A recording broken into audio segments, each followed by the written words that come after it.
નમસ્કાર વાયએનએ ન્યૂઝ ચેનલમાં આપનું સ્વાગત છે। હવે જોઈએ આજના સમાચાર।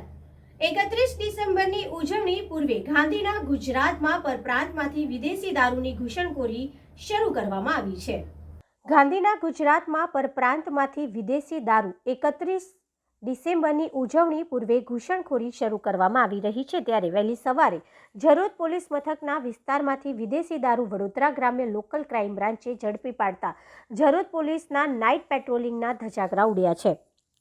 વડોદરા ગ્રામ્ય લોકલ ક્રાઇમ બ્રાન્ચે જરોદ પોલીસ સ્ટેશન વિસ્તારમાં પેટ્રોલિંગ દરમિયાન બાતમીના આધારે ગોધરા વડોદરા રોડ પર જરોદ રેફરલ ચોકડી પાસેથી રાજસ્થાનથી વિદેશી દારૂનો જથ્થો ભરી બંધ બોડીના ટેમ્પો વગર પાસ પરમિટે દારૂનો જથ્થો 31 ડિસેમ્બરની ઉજવણી પહેલા શહેર સુધી પહોંચે તે પહેલા એલસીબીએ સફળ ઓપરેશન પાર પાડ્યું હતું।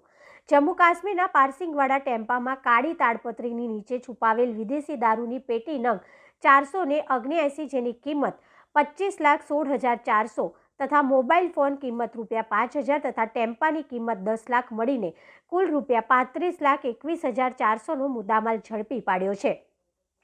વિદેશી દારૂ સાથે એલસીબીએ પ્રકાશમલ કિશનલાલ પુનિયા રહેઠાણ મીરપુર તાલુકો રાણીવાડ જિલ્લો સાચોર રાજસ્થાન નામના ઈસમને જથ્થા સાથે ઝડપી પાડ્યો છે। તેમજ આ વિદેશી દારૂના જથ્થાની હેરાફેરી માટે સંપર્ક કરાવનાર જયંતિભાઈ માળી રહેઠાણ સાચોર તથા વિદેશી દારૂનો જથ્થો ભરેલ ટેમ્પો આપનાર સુરજીતસિંહ રહેઠાણ પંજાબ નાઓ સામે ગુનો નોંધ્યો છે।